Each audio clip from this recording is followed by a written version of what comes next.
오늘은 전통적으로 추수감사절로 지킵니다. 아시는 것처럼 추수감사절은 미국에서 한국으로 복음이 선교사들 통해 전파되면서 함께 전해진 좋은 믿음의 전통입니다. 농사가 경제활동의 중심이던 시절에 추수를 마치고 어렵사리 한 해를 보내고 나서 지켜주신 하나님께 감사하며 지냈던 그런 귀한 전통입니다. 구약시대에 초실절이나 맥추절이나 장막절도 그와 비슷한 맥락 속에 있습니다. 지금 우리는 농사가 삶에 크게 영향을 미치지 않는 그런 시대이지만 추수감사절의 의미를 기억하면서 그 전통을 따라서 예배를 드립니다. 추수감사니까 한 해 동안 주님이 지키시고 돌보신 것들을 회고하게 됩니다. 금년 한 해를 돌아보면 우리는 코로나19라고 하는 이 역병을 지나치고 생각할 수가 없습니다. 지금도 진행 중입니다. 그로 인해서 전 세계가 어려움을 겪고 있습니다.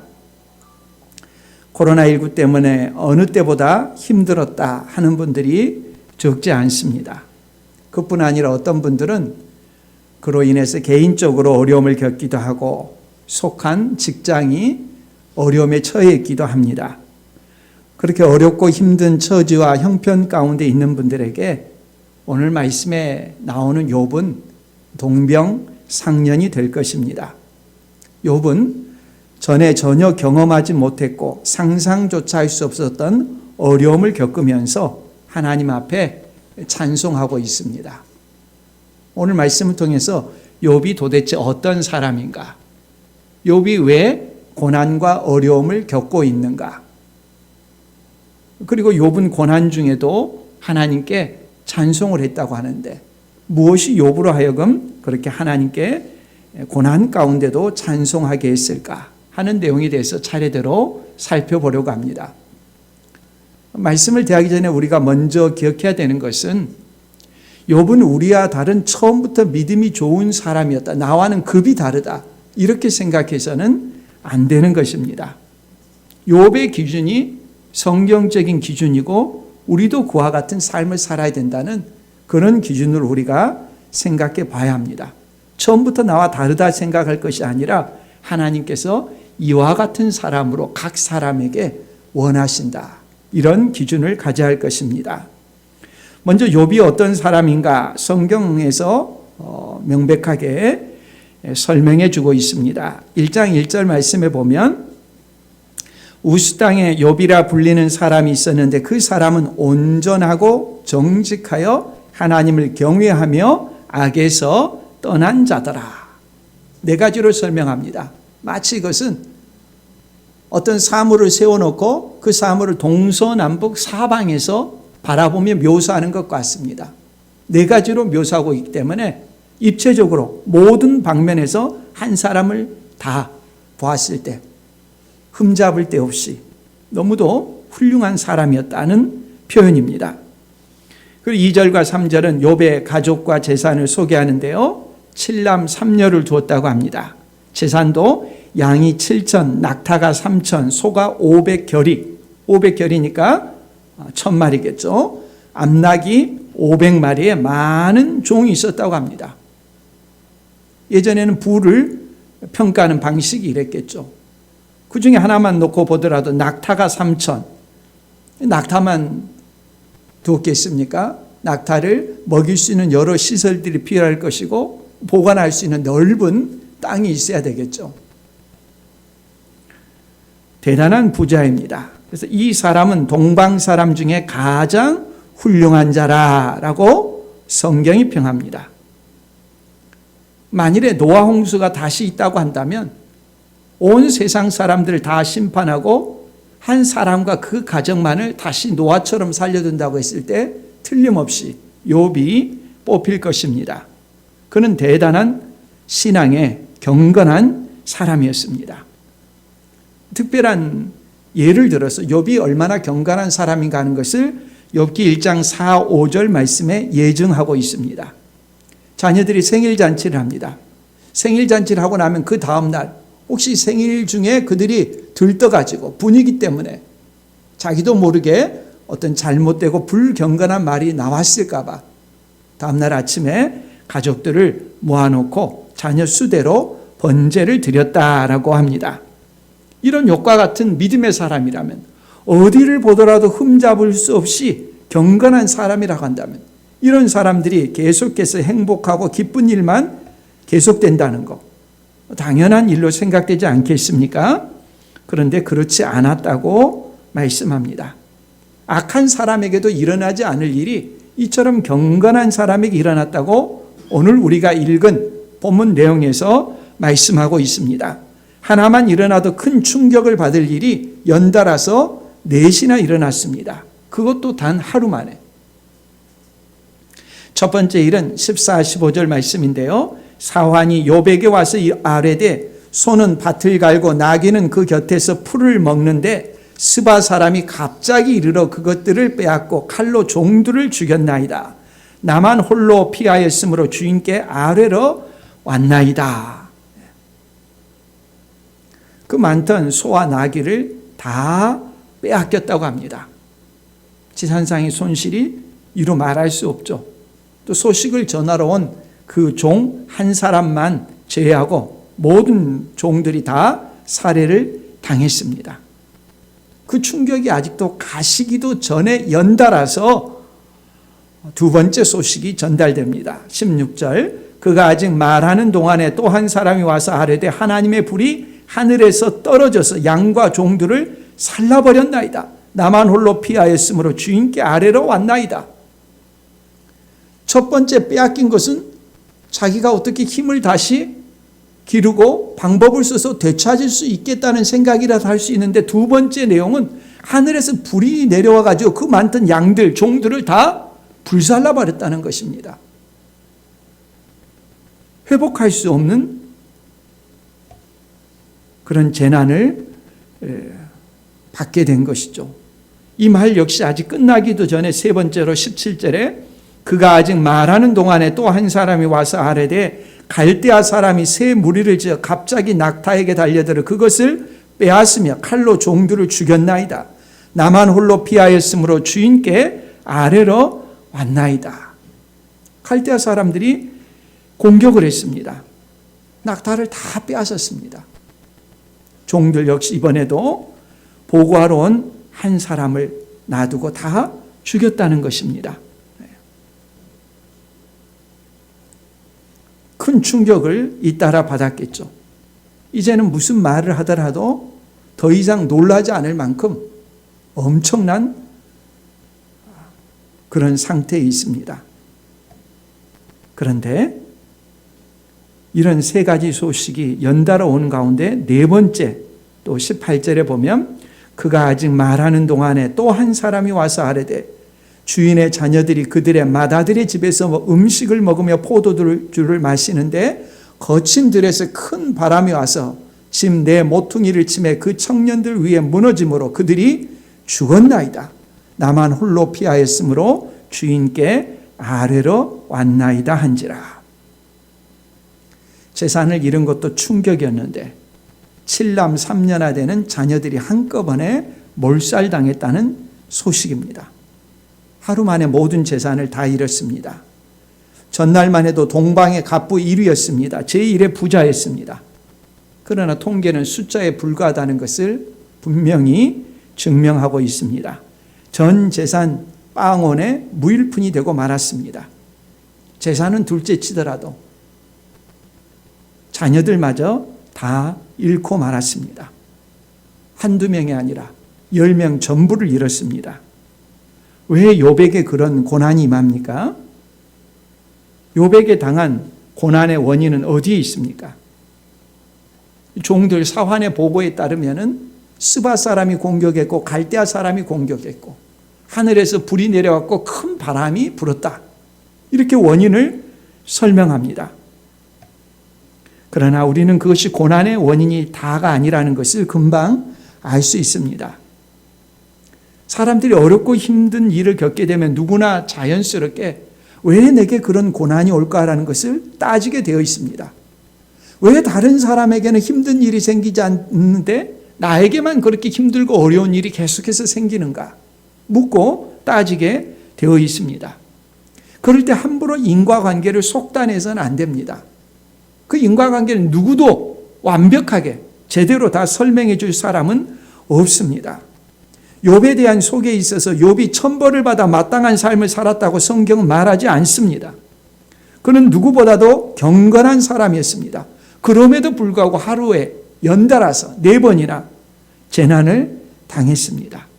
그 이유는 겉으로 드러난 현상만으로는 절대 알 수가 없는 것입니다.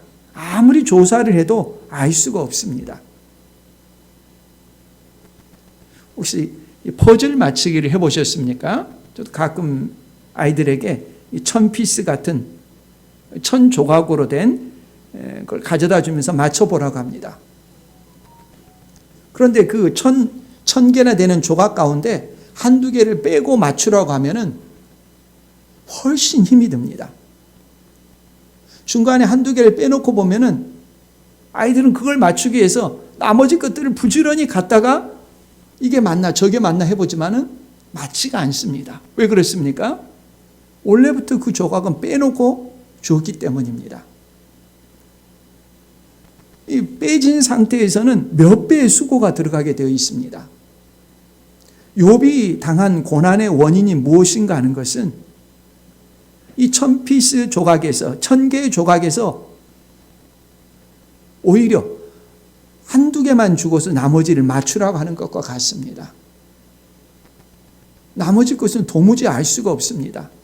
상상력을 발휘해 가지고 무엇 때문에 고난이 당할 것이다라고 말하는데 그릇된 판단이기 쉽습니다. 그럼 보이지 않는 조각들은 어디에 있습니까? 땅에 있는 것이 아니라 하늘에 있다고 성경은 말합니다. 천상의 설명을 드려야 됩니다. 그 설명이 욥기 1장 앞부분에 나옵니다. 세상에서 제일 부지런한 피조물 가운데 하나인 사탄이 온 세상을 두루 돌아다녔다고 합니다. 세상을 두루 돌아다니면서 세상에 대해서 잘못되고 부족하고 흠이 있고 죄투성인 것들에 대해서 말할 거리가 풍성한 사탄이 하나님 앞에 나왔습니다. 그런데 이 사탄에게 하나님께서는 한 사람에 대한 칭찬의 말을 하시는 것입니다. 1절에 소개된 대로 욥에 대해서 칭찬을 하십니다. 8절에 보면 그와 같이 온전하고 정직하여 하나님을 경외하며 악에서 떠난 자는 세상에 없느니라. 지금 사탄은 세상을 두루 돌아다니면서 할 말이 무지하게 많지 않습니까? 세상의 부정, 부패, 불의, 부도덕, 죄와 악에 대해서 말할 거리가 너무 많습니다.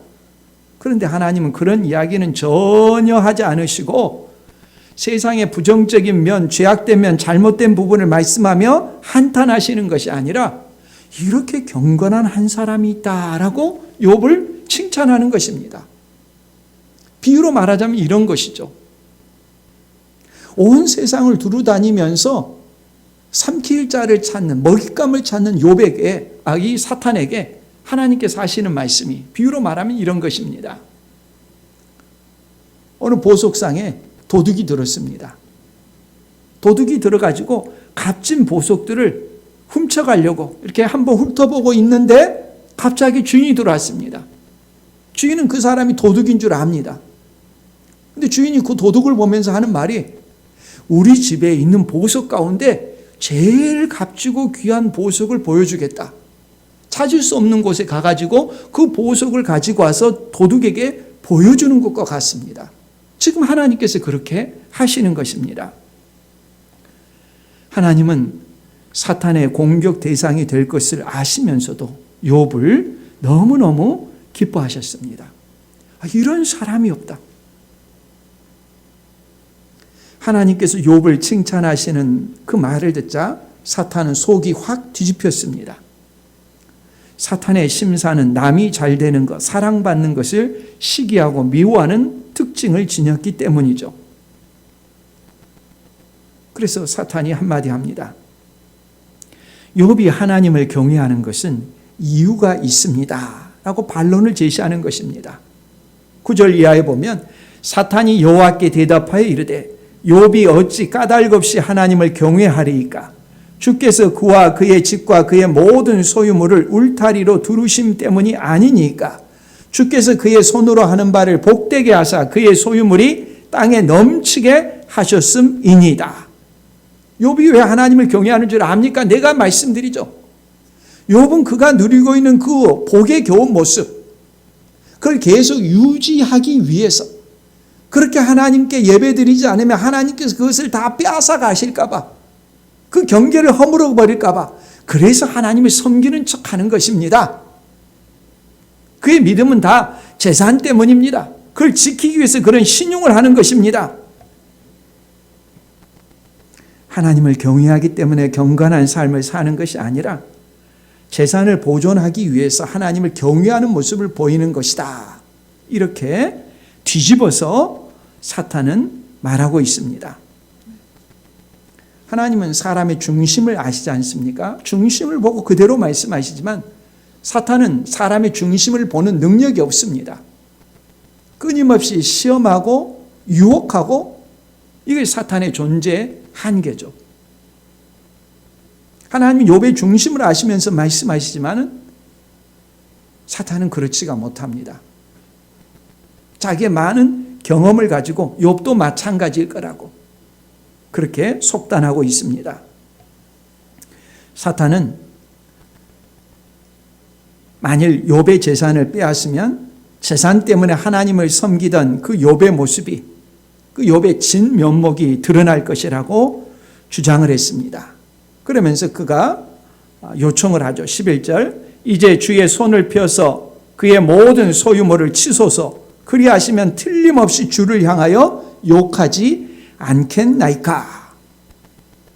욥의 이런 참소를 듣고 하나님은 사람의 중심을 아시고 처음과 끝을 아시기 때문에 조금도 흔들리지 않고 염려하지 않고 사탄에게 맡깁니다. 12절, 여호와께서 사탄에게 이르시되 내가 그의 소유물을 다 내 손에 맡기노라. 다만 그의 몸에는 내 손을 대지 말지니라. 사탄이 곧 여호와 앞에서 물러가니라. 하나님께서 사탄에게 욥의 재산을 처리할 수 있도록 허락하셨습니다. 이 말씀을 보면 사탄이 능력이 있다고 해서 자기 마음대로 공격할 수 있는 것이 아니라 하나님께서 정하신 범위 안에서만 활동할 수 있다는 것을 알 수가 있습니다. 하나님께서 허락하셨기 때문에 허락한 범위 내에서 사탄이 이제 욥을 공격하는 것입니다. 이것이 욥이 왜 하루아침에 그렇게 모든 것을 잃었느냐 하는 것에 대한 천상의 설명, 잃어버린 퍼즐에 대한 설명입니다. 땅에서 그 이유를 누가 알 수 있겠습니까? 아무도 모르는 것입니다. 우리 역시 때로는 이해할 수 없는 고난과 어려움을 겪습니다. 자기도 설명할 수 없고 주변 사람도 설명할 수 없습니다. 아무도 알지 못하는데 함부로 다른 사람의 옆구리를 찌르면서 당신이 과거에 이래서 이런 고난을 겪는 것이다, 그렇게 단언을 해서는 안 되는 것입니다. 아무도 모릅니다. 하나님 앞에 설 때까지는 누구도 설명할 수 없습니다. 하늘에서 그 잃어버린 퍼즐들을 말해줄 때야 우리는 나중에 깨닫는 것입니다. 욥은 엄청난 재난을 당했습니다. 충격이 너무 컸기 때문에 털썩 주저앉았습니다. 권투 선수의 어퍼컷만이 사람을 쓰러뜨리는 것이 아니죠. 정신적인 충격도 있습니다. 연달아 오는 이런 소식은 욥을 그 자리에 있지 못하게 하고 쓰러지게 했습니다. 큰 충격이었죠. 욥은 사람들이 보기에 눈에 보이는 모든 것을 다 잃었습니다. 다 잃은 것처럼 보이는데 욥은 가장 소중한 것을 잃지 않았습니다. 욥의 진면목이 드러납니다. 욥은 앉았던 자리에서 일어나 고백합니다. 20절 이하입니다. 욥이 일어나 겉옷을 찢고 머리털을 밀고 땅에 엎드려 예배하며 이르되 내가 모태에서 알몸으로 나와 싸운즉 또한 알몸이 그리로 돌아가올지라. 주신 이도 여호와시오 거두신 이도 여호와시오니 여호와의 이름이 찬송을 받으실지니이다 하고 이 모든 일에 욥이 범죄하지 아니하고 하나님을 향하여 원망하지 아니하니라. 재난을 겪은 욥의 반응입니다. 하나님께 경배하며 찬송하였다고 합니다. 오늘 말씀의 제목 욥의 찬송입니다. 이 찬송은 모든 것이 잘되고 형통할 때 나온 것이 아니었습니다. 도무지 알 수 없는 재난의 연속에서 주저앉고 원망하고 불평하는 것이 당연한 상황에서 나온 반응이었습니다. 사람들이 보기에는 더 이상 잃을 것이 없는 사람이고 망한 사람의 표본과 같은 이야기거리밖에 되지 않습니다. 그런데도 욥은 불평하지 않았습니다. 원망하지 않았습니다. 여전히 하나님을 신뢰했다고 합니다. 아이고 아이고 하면서 탄식하는 것이 아니라 오히려 신앙의 말을 합니다. 내가 모태에서 알몸으로 나와 싸운즉 또한 알몸이 그리로 돌아가올지라. 나는 세상에 처음 나올 때 아무것도 없었다. 이제 그 상태로 돌아간 것이다. 뿐만 아니라 욥은 철저히 하나님의 주권을 신뢰했습니다. 그렇게 고백할 수 있었던 이유가 뭐냐? 신학적인 이유가 뭐냐? 하나님의 주권을 신뢰한 것입니다. 주신 이도 여호와시오 거두신 이도 여호와시오니 여호와의 이름이 찬송을 받으실지니이다. 하나님이 원하는 자를 부하게 하실 수도 있고 하나님이 때로는 그 사람을 가난하게 할 수도 있고 하나님이 어떤 사람을 때로는 병들게 할 수도 있고 어렵고 힘든 일들을 계속 겹쳐서 겪을 수도 있고 그 모든 일을 하나님께서 허락하셔야만이 되는 것이고 하나님의 주권에 있다. 고백하는 것입니다. 하나님께 원망하거나 불평하지 않았습니다. 하나님의 주권과 섭리로 받아들였습니다.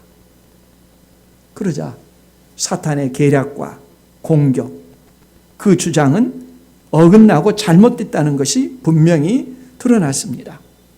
사탄의 주장에 따르면 욥이 하나님을 잘 경외하고 경배했던 것은 하나님께서 주시는 그 축복을 계속해서 유지하고자 하는 하나님과 거래하는 방식으로 그 받은 복을 지키기 위한 수단으로 하나님께 예배드렸다. 이런 주장이었었죠.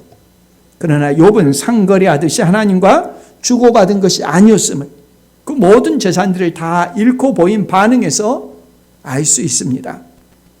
여기까지만 해도 엄청난 충격인데 사실은 이것이 1라운드에 불과합니다. 2라운드가 또 있습니다. 이번에는 욥 자신의 건강에 치명적인 증세가 나타났습니다. 발바닥에서부터 정수리까지 종기가 난 것입니다. 종기를 대단치 않게 생각할지 모르지만 욥은 아브라함 시대의 사람입니다. 고대에는 종기가 사망의 중요한 원인이 됩니다. 가까운 우리 조선시대만 해도 27명의 왕 중에서 12명이 종기로 고통받았고 그 중에서도 문종, 성종, 효종, 정조는 직접 사인이 종기였습니다. 지금은 항생제로 쉽게 치료할 수 있는 종기지만 고대는 그렇지가 않았습니다. 온몸에 종기가 나서 기와장으로 몸을 긁는 그 모습을 보면서 저 사람 이제 곧 죽겠구나. 다 그렇게 생각하는 상황입니다. 그 모습을 지켜보던 욥의 아내조차 욥에게 말합니다. 재산 다 잃고 자녀 다 죽고 믿었던 남편 몸마저 그렇게 죽을 지경이 되니까 자포자기합니다. 욥기 2장 9절 말씀에 보면 그의 아내가 그에게 이르되 당신이 그래도 자기의 온전함을 굳게 지키느냐 하나님을 욕하고 죽으라. 욥 자신을 제외하고 모든 사람이 믿음에서 다 떠났습니다.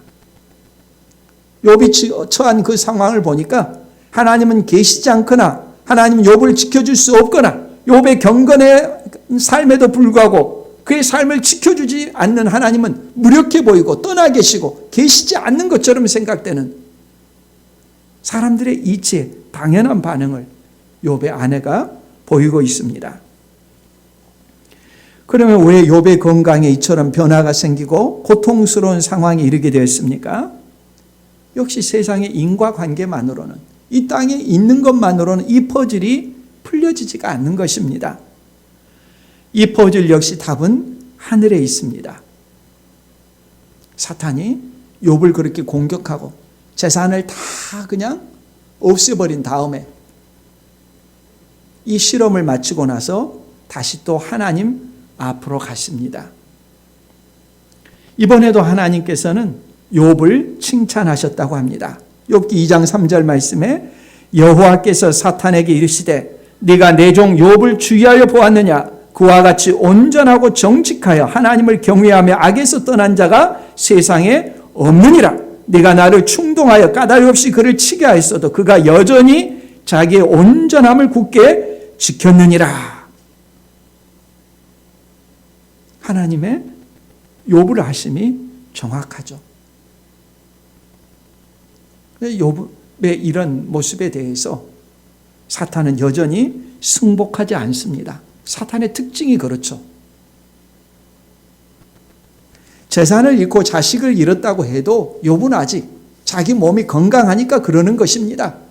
욥이 건강을 잃어보십시오. 틀림없이 하나님을 떠나고 원망할 것입니다. 그러자 하나님은 이번에도 사탄에게 욥의 생명을 해치지 않는 범위 내에서 자신의 주장을 증명해 보라고 허락하셨습니다. 그래서 사탄이 욥을 공격했던 것입니다.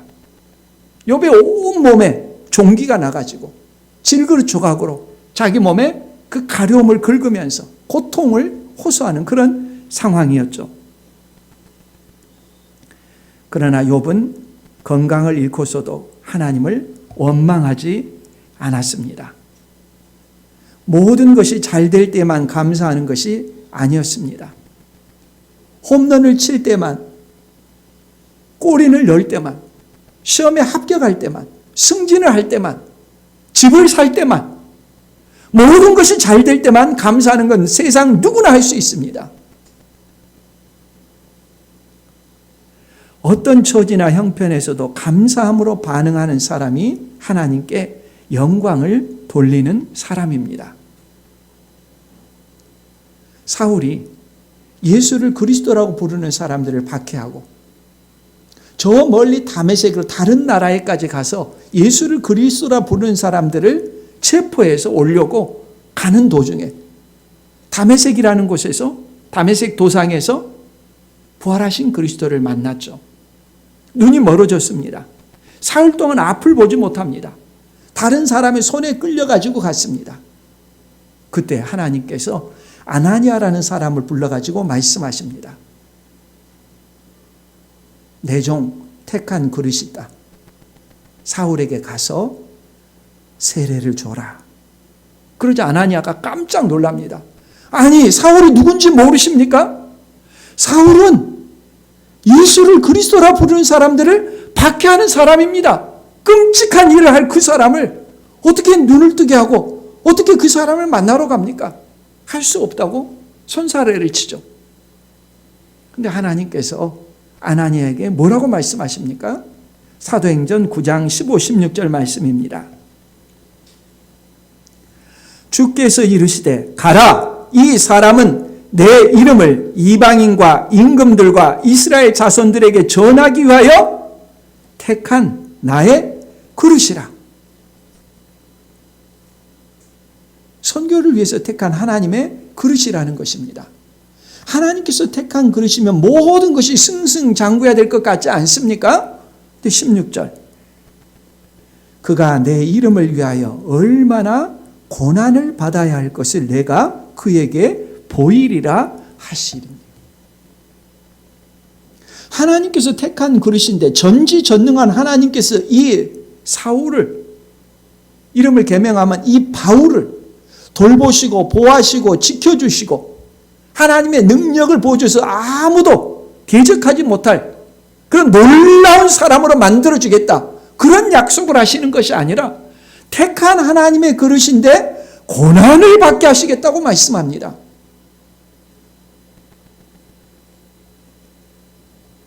그러면 나중에 바울이 자기 인생을 돌아보면서 하나님께서 나를 그렇게 많은 고난을 겪게 하시다니 하면서 한탄하고 탓하며 자기 인생을 불행하다고 말했습니까? 그는 나중에 로마의 손에 참수를 당했다고 합니다. 머리가 잘려서 죽었습니다. 그의 일생이 불행했다고 스스로 고백했습니까? 죽음 직전에 그의 고백이 뭐였습니까? 나의 달려갈 길을 마치고 하나님께서 자기를 부르시고 그의 사역 가운데 동참하게 하시는 이 은혜가 너무도 컸습니다. 한 번도 원망하지 않았습니다. 감사했습니다. 그가 보낸 편지 글에 보면 뭐라고 합니까? 항상 기뻐하라, 쉬지 말고 기도하라. 그 다음에 뭡니까? 범사에 감사하라입니다. 범사에 감사하라. 이론입니까? 아닙니다. 자기의 삶입니다.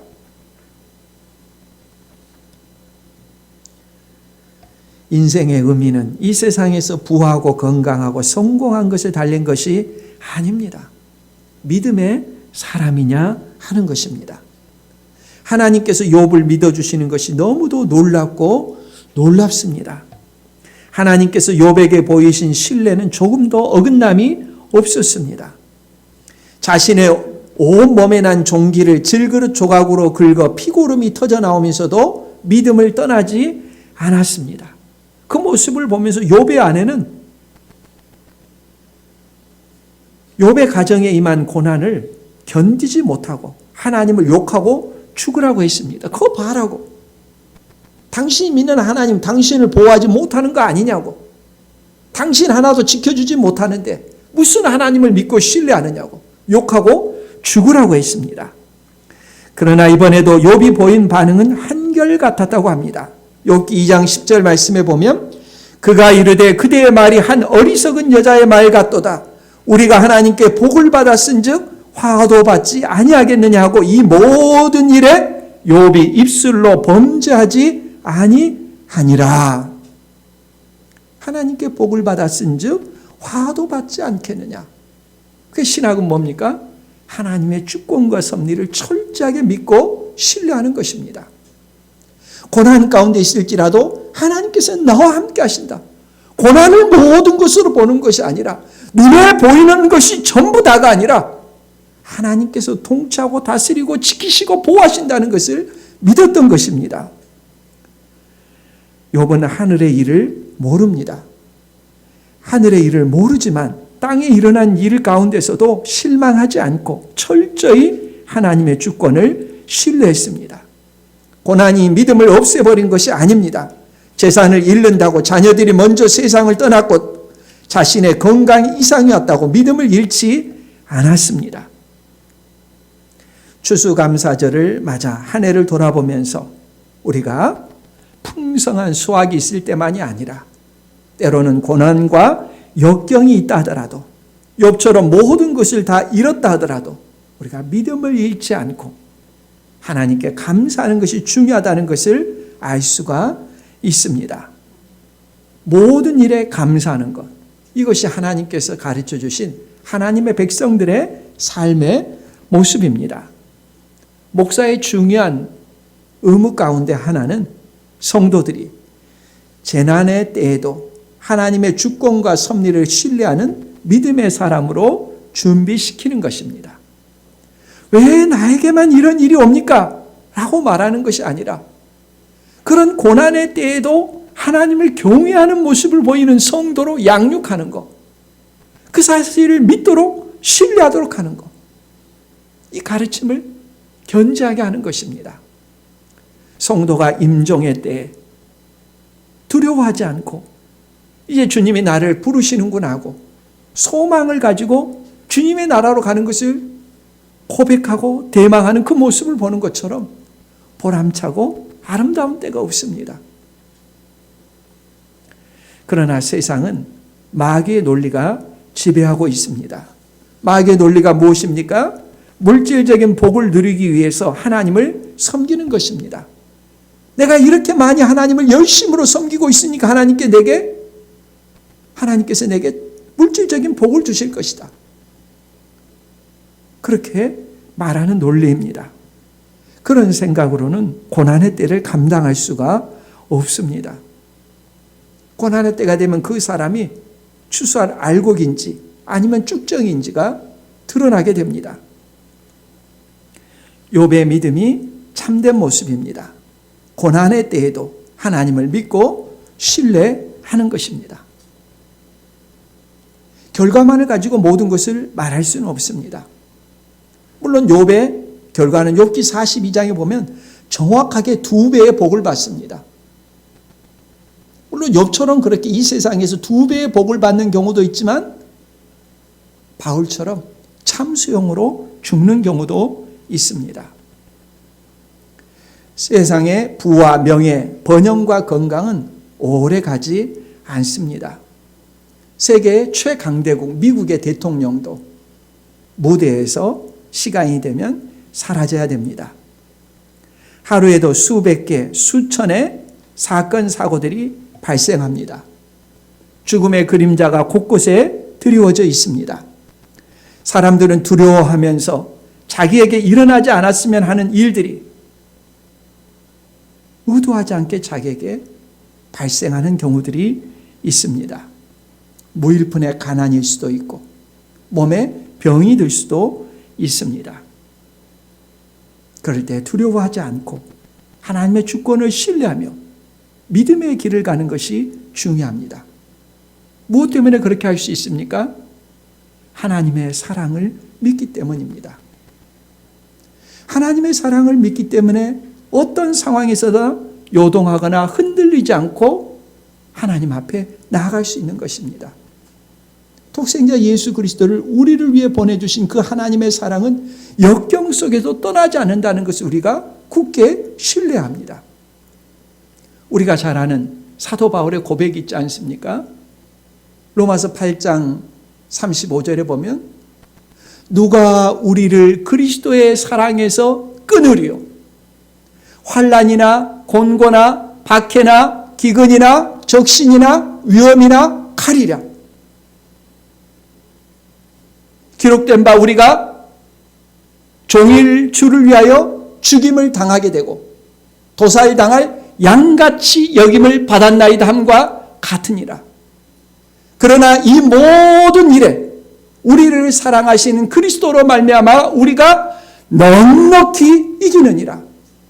내가 확신하노니 사망이나 생명이나